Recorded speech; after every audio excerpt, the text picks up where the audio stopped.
You know what happens when an entire country just snaps? When hundreds of years of tradition just get thrown out the window in like a decade? Well, that's exactly what we're talking about today. We are diving headfirst into one of the most chaotic, world-changing events ever, the French Revolution. All right, so let's just jump right in. And really, this one political cartoon from 1789, it says it all. I mean, look at this. You've got the common person, the so-called third estate, who's just completely crushed, right? And who's he carrying on his back? Well, that's the clergy and the nobility. This isn't just a drawing. It's a perfect snapshot of a society that is absolutely on the verge of collapse. So, you gotta ask, right? How on earth did things get so bad?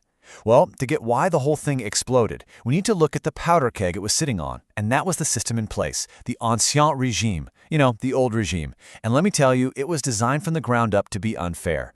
And get this, the sheer scale of the imbalance is just staggering. I mean, look at the numbers, 98%. 98! That's basically everyone, the common people, the third estate. They were the ones doing all the work, running the country, and yet they had zero power, no voice, nothing. The other tiny 2%? Yeah, they held all the cards. And here's where it all comes to a head. It's a tale of two Frances, really. You had this tiny, privileged group, the clergy and the nobles, who owned most of the land and, get this, paid almost no taxes. Then you had, well, everyone else, the third estate, and they were the ones footing the bill for everything while being completely locked out of any position of power. It's a recipe for disaster.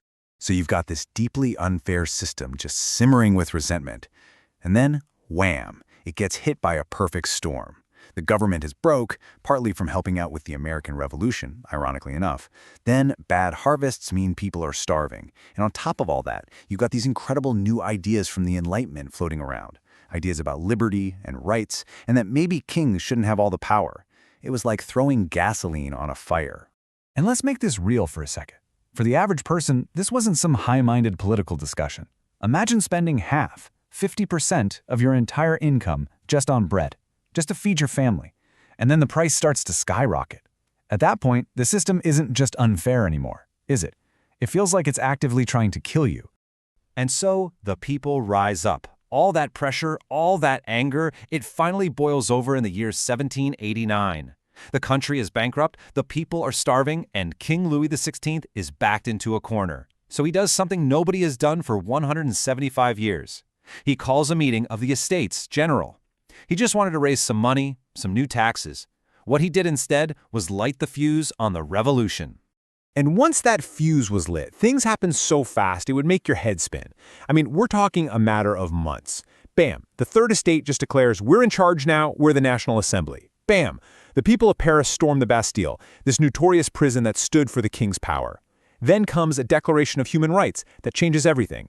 And it's all capped off when a huge crowd of Parisian women march all the way to Versailles and literally drag the king and queen back to Paris. The old world was just gone. So if you tear down 1,000 years of tradition, what do you replace it with? Well, they came up with something powerful, an idea captured in just 3 words that would change the world forever.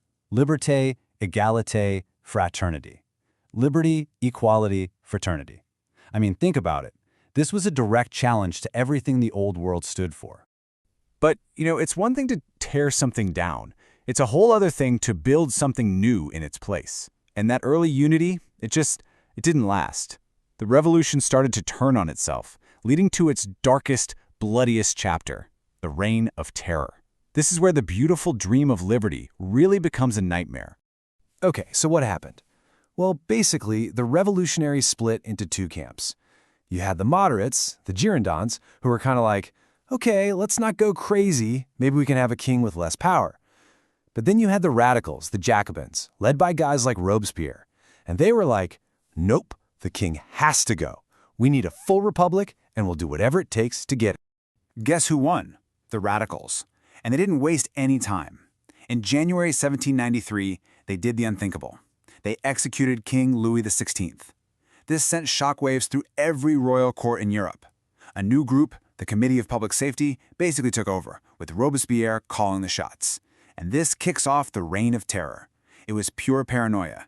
If you were even suspected of being an enemy of the revolution, you were done for. And the ultimate irony? The guy who started it all, Robespierre, ended up a victim of his own machine. And the symbol of this whole terrifying period? The guillotine. It was originally pitched as this humane, efficient, and even equal way to die. No more special treatment for nobles, but it quickly became the symbol of brutal repression, an assembly line of death for anyone who fell out of favor, whether you were a queen or a common revolutionary. So after Robespierre's fall, the bloodiest phase of the terror ends. But France is still a total mess for years. It's unstable, chaotic. But here's the thing. Those 10 years of absolute turmoil didn't just upend France. They literally changed the course of history for the entire world. All of this chaos, this constant fighting and political instability, it created a huge power vacuum. And nature, as we know, abhors a vacuum. Into that void steps a young, brilliant, and incredibly ambitious general.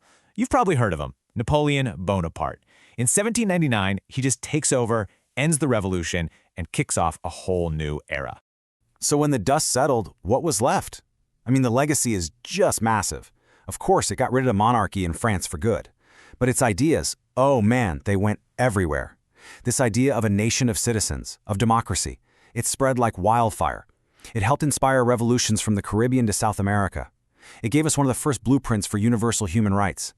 Really, you can draw a straight line from this moment to the modern world we live in today. Which leaves us with this huge, complicated question, doesn't it? On the one hand, the revolution gave the world the language of liberty and human rights. On the other, it gave us the guillotine and the terror.